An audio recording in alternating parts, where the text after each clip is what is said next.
오늘 말씀은 이제 메대를 통해서 바벨론을 무너뜨리시겠다는 하나님의 약속의 말씀이십니다. 바벨론이 정말 강대한 나라 같고 다른 나라가 뭐 어떻게 할 수 없을 것 같을 거라고 이렇게 여겨지는 나라였습니다. 그래서 바벨론을 통해서 주변국들이 다 점령당할 거다 이런 말씀을 앞절에 예언으로 다 주셨는데, 이제는 하나님께서 하시는 말씀이 그 바벨론을 메대를 통해서 무너뜨리시겠다 말씀을 하십니다. 오늘 말씀은 다니엘서 5장 그다음 6장 뭐 이쪽 말씀하고, 특별히는 오늘 말씀을 굉장히 소극적으로 보시면 이렇게 소극적이라는 의미는 지금 우리가 살고 있는 개인의 삶에 적용시켜서 보시고자 하면 로마서 8장을 함께 보시면 참 좋겠습니다. 11절부터 12절 이 두 절의 말씀은 메대를 통해서 이제 바벨론이 침공을 당하게 되는데, 바벨론이 침공당하는 이유, 그리고 바벨론이 하루아침에 무너졌던 이유는 이 다니엘서 5장 30절, 31절에 이제 나와 있습니다.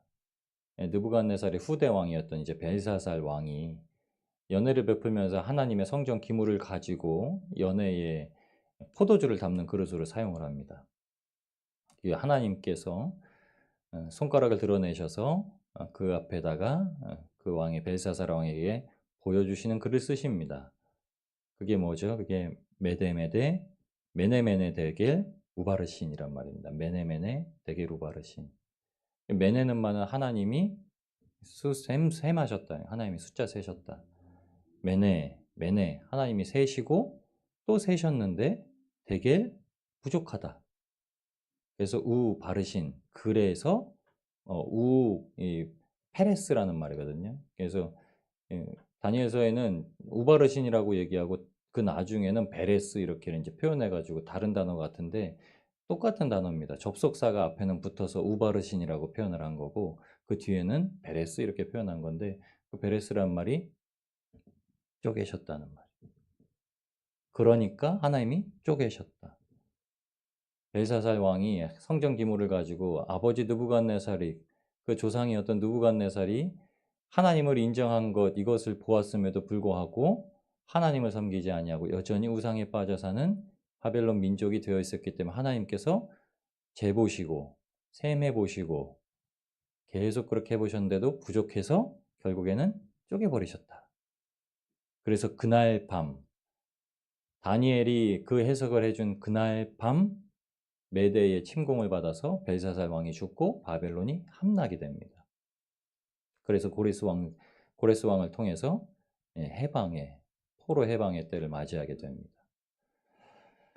이 말씀은 하나님께서 마침내 이스라엘에게 하신 약속을 성취하시는 구절이기도 하지만, 정말 우리의 지금 삶을 향해서 보시는 말씀으로 보시면 로마서 8장에 하나님께서 육신의 생각과 하나님의 영이 우리 안에 거하고 있는 상태에 대해서 7절부터 자세하게 설명을 나열하는데, 이 말씀이 마치 우리 가운데 속해 있는 이 죄악 가운데 이미 바벨론은 무너졌고 이스라엘은 해방되었지만 이 사건을 통해서 보고 있는 우리 자신의 마음 가운데 하나님을 드러내십니다. 오늘 하나님이 어떤 분이신가 여러분 묵상을 하시면 이 바벨론을 무너뜨리시는 사건 가운데 하나님에 대해서 말씀하시는 게 하나님은 창조주시다 이 말을 이렇게 쓰세요. 그 말씀이 이제 15절부터 시작되는 말씀인데, 15절부터 시작되는 말씀은 예레미야 10장 12절부터 16절에 있는 말씀을 고스란히 이렇게 반복해 놓은 겁니다. 똑같은 글귀를 똑같이 씁니다. 창조주 하나님. 근데 이 15절에서 19절까지의 말씀을 쭉 읽어보시면 아마 욥기 38장 이하의 말씀 생각나실 겁니다. 욥이 결국에 자신의 무죄함을 주장하려다가 자신의 의를 높이게 됩니다. 나는 정말 하나님 앞에 잘못한 게 없습니다. 친구들한테 나는 정말 하나님 앞에 잘못한 것이 없는데 그냥 아무 연고 없이 이런 일을 당했다. 그럼에도 불구하고 하나님께서 다 주셨으니까 하나님께서 때에 맞춰 거두어 가시는 것도 나는 아무렇지 않다. 내가 적신으로 나왔으니까 적신으로 주님 앞에 가는 거 당연한 거다. 하나님께서 나에게 이런 고통을 가하셨지만 하나님께 아무 원망이 없다. 이렇게 계속 얘기하는데도 아니다. 죄인이 벌을 받는 거야. 죄인이 벌을 받는 거야. 그러니까는 결국은 의를 주장합니다. 나는 아무런 잘못이 없다면서 주장하게 되는 의의가 있는데 하나님께서 이제 마침내 욥에게 마지막 변론을 하는 38절 이하 38절부터 그 이하 41절 1장까지의 말씀을 보시면 하나님이 창조주로서 행하신 모든 일들에 대해 네가 대답해 보아라 하시는 말씀이 있습니다. 그러니까 창조주의심을 강조하시는 거죠. 아무도 비교할 수 없다는 걸 강조하십니다. 그러면서 뭐라고 하시죠? 모든 것이 헛것이다, 우상이다. 지금 너희가 세우고 너희가 섬기던 것들이 다 우상이다. 우리 마음속에 있는 것들이 지금 우리가 마음속에 두고 있는 것들이 다 우상이다. 수치를 당할 것이다. 우상 때문에 수치를 당할 것이다. 여러분 우리 마음속에 조롱하는 소리가 조롱거리로 소리로 들리는 이유는요. 우리 마음속에 아직 우상이 살아있기 때문에 그럽니다. 살아있는 하나님을 섬기면 당연히 우리는 살 것이기 때문에 세상의 조롱거리는 무지몽매한 자들, 우상을 섬기는 자들이 하나도 알지 못하고 말하는 것들. 그냥 우리를 욕하건 우리를 수치스럽게 보건 그거는 이 세상 가운데 정말 우상에 쓰러질 자들에 비하면 그거는 아무것도 아닌 거. 우리는 반드시 하나님께서 주신 약속을 상급으로 받을 것. 그것 때문에 그것이 조롱거리가 되지 아니하고 상처가 되지 아니하고 수치가 되지 아니하는 것들입니다. 당연히 예수 그리스도의 환난에 동참하는 것이고 그것은 예수 그리스도의 상급에 동참하는 것이고 그런데 우리가 복음을 들고 살아가는 복음 삶 가운데 모든 일이 수치가 되고 상처가 되는 이유는 우리 마음속에 하나님보다는 하나님 보좌 자리에 우상을 세워두고 있기 때문이죠. 그것이 우리 육심이라고 말합니다. 그래서 로마서 8장 7절에 이렇게 얘기합니다. 육신의 생각은 하나님과 원수되나니 이는 하나님의 법에 굴복하지 아니할 뿐 아니라 할 수도 없음이라. 이렇게 얘기합니다. 하나님의 법에 굴복하지 아니할 뿐 아니라 하나님 앞에 굴복할 수도 없다. 마치 내가 굴복 안 하는 것 같지만 굴복할 수도 없다. 그런데 성령이 임하시면 9절에 만일 로마서 8장 9절에는 만일 너희 속에 하나님이 영이 거하시면 너희가 육신에 있지 아니하고 영에 있나니 누구든지 그리스도 영이 없으면 그리스도의 사람이 아니라 이렇게 얘기하십니다. 제가 왜 로마서 8장을 들어서 말씀드리냐면 여러분 11절부터 12절 이 양절의 말씀은 이제 바벨론을 치러 오는 메대의 군대에게 하나님께서 명령하시는 구절입니다. 근데 이 글을 읽어보시면 46장에 애굽의 바벨론의 침공을 받는 애굽에게 명령하시는 구절과 유사합니다. 그러니까는 바벨론이 쳐들어올 거니까는 너는 깃대를 세우고 기치를 세우고 올라가서 성벽을 잘 방비해라 이 뜻으로 말씀을 하시거든요. 수비하는 적이 공격해 오는데 그것을 방비하는 사람들에게 성 안에 있는 사람들에게 주시는 말씀처럼 합니다. 성벽을 굳건하게 하고 성벽 위에 올라가서 화살을 쏘면서 적들이 돌아오지 못하게 하라. 근데 오늘 말씀은 거꾸로예요. 공격하는 사람들에게 이 말을 줍니다. 그 성벽 안에 가두어진 죄가 하나도 밖으로 드러나지 못하고 도망가지 못하게 오히려 공격하는 군대에게 이렇게 얘기합니다. 한 마리, 쥐새끼 한 마리도 도망가지 못하게 막아라 이렇게 하십니다. 그래서 화살을 갈고 둥근 방패를 준비하라. 둥근 방패를 준비하다는 말은 읽는 방법에 따라 좀 뜻이 다른데 화살을 갈아라 그리고 둥근 방패를 준비하라는 말은 화살을 갈아라 그리고 화살통을 채워라.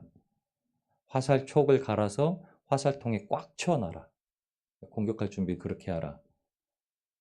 여호와께서 메대 사람들의 마음을 부추기사 그들의 마음을 감동시키셔서 그들의 영을 감동시키셔서 바벨론 면하기로 뜻하셨으니 이는 여호와께서 보복하시는 것 성전을 위해서 보복하시는 것이라.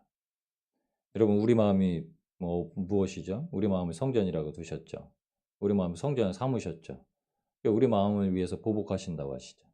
그래서 제가 오늘 말씀을 보면서 아주 소극적으로 우리 개인을 바라보는 이 말씀이 어떤가 우리 마음 가운데 있는 죄악을 하나님께서 완전히 도말하시기 위해서 애쓰시고 수고하시는 그 모습에 대해서 오늘 말씀에 기록하고 있습니다. 성령님께서 강건하게 강력하게 우리 마음 가운데 침노하셔서 우리에게 감동 주셔서 도저히 육신으로 살아갈 수 없게 만드셔서 성령이 열매 맺히면서 살아갈 수밖에 없게 만드시는, 반드시 그 일을 하나님께서 세우시겠다. 우리에게 감동 주셔서 우리가 할 수 없는 일을 하는 게 아니라 창조주 하나님께서 우리 마음 가운데 새 마음을 창조하셔서 그 일을 이루시겠다. 그러니까 창조주심을 강조하시는 거죠. 그래서 12절 말씀 이러죠. 바벨론 성벽을 향하여 깃발을 세우고, 메대의 군대들에게 하시는 말씀입니다. 바벨론 성벽을 둘러서 메대의 깃발을 쭉 세우고 튼튼하게 지키고 파수꾼을 두고 경비를 삼엄하게 하고 복병을 매복시켜서 누구도 도망가지 못하게 방비하라. 이렇게 얘기합니다. 방비하라. 방비가 수비잖아요. 공격하는 사람들에게 방비하라고 합니다. 아무도 도망가지 못하게 하라. 이는 여호와께서 바벨론 주민에 대하여 말씀하신 대로 계획하시고 행하심이라. 우리를 하나님의 천국에 반드시 불러 들이시겠다는 하나님의 아주 강력한 의지를 보여주시고 계신 거죠. 마치 이스라엘 백성을 70년의 포로 귀환의 때, 약속의 때에 맞춰서 반드시 해방시키시겠다, 귀환시키시겠다 하셨던 말씀처럼 지금 이 땅 가운데 오직 예수님의 은혜만을 붙들고 주님의 십자가만을 붙들고 복음만을 붙들고 살아가는 저희에게 걱정하지 말아라. 이 땅의 유일한 신이시며 이 땅의 유일한 창조주이시고 유일한 능력자. 오늘 여기서도 등장하는 말씀이 있죠. 만군의 여호와가 두 번이 등장하는데, 여러분 이 만군의 여호와라는 하나님의 이름은 잘 알 겁니다. 체바오트라는 말인데, 차바라는 말이 싸움이라는 뜻입니다. 전쟁. 그래서 체바오트라는 말은 전쟁에 능하신 하나님을 지칭하는 하나님의 이름입니다. 근데 성경을 통틀어서 이 체바오트라는 말을 예레미야에서 가장 많이 사용하는데, 예레미야에서 77번을 사용합니다. 77번이나 체바오트 하나님, 만군의 하나님, 만군의 하나님. 그리고 이사야서의 62장, 그리고 이제 여러 선지자의 몇 번을 이제 사용합니다. 예레미야에서 가장 많이 언급하시고, 그렇게 하심으로써 하나님께서 보여주시는 것. 근데 신약에 오면은 이 체바오트라는 말을 전능자라는 말이라는 말로 사용을 합니다. 하나님은 전능하시다. 우리는 하나님의 전능하심을 믿습니다. 하나님은 모든 일을 행하실 수 있습니다. 하나님께서는 능치 못하신 일이 없으십니다. 강구한 자에게 행하시는 주님, 그리고 강구하는 자에게 행하실 뿐만 아니라 하나님께서 사랑하시는 자를 위해서 그 강구함이 부족할지라도 성령님의 중보하심과 예수님의 중보하심으로 말미암아 뜻하신 일들을 반드시 자녀를 위해서 이루시는 하나님. 그 하나님께서 오늘도 저와 여러분의 그 모든 삶의 형편을 아시고 우리의 연약함을 아시고 우리의 하나님을 신뢰함을 아시고 함께 하시면서 반드시 하나님께서 이루실 그 구원의 일을 성취해 나가실 줄 믿습니다. 오늘도 오직 주님만을 의지하셔서 다윗이 물맷돌 들고 갑옷이 못에 맞지 않다고 벗어버리고 그냥 그 맨몸으로 물맷돌 하나에 의지해서 나아갔지만 그 하나의 물맷돌 가운데서 역사하셨던 하나님을 찬양했던 것처럼 오늘도 저와 여러분의 삶이 오직 우리의 주 되신 창조주 되신 그 영으로서 우리를 지키고 보호하시는 능력자 되신 그 은혜를 말미암아 살아가시길 우리를 구원하신 예수님의 이름으로 축원합니다.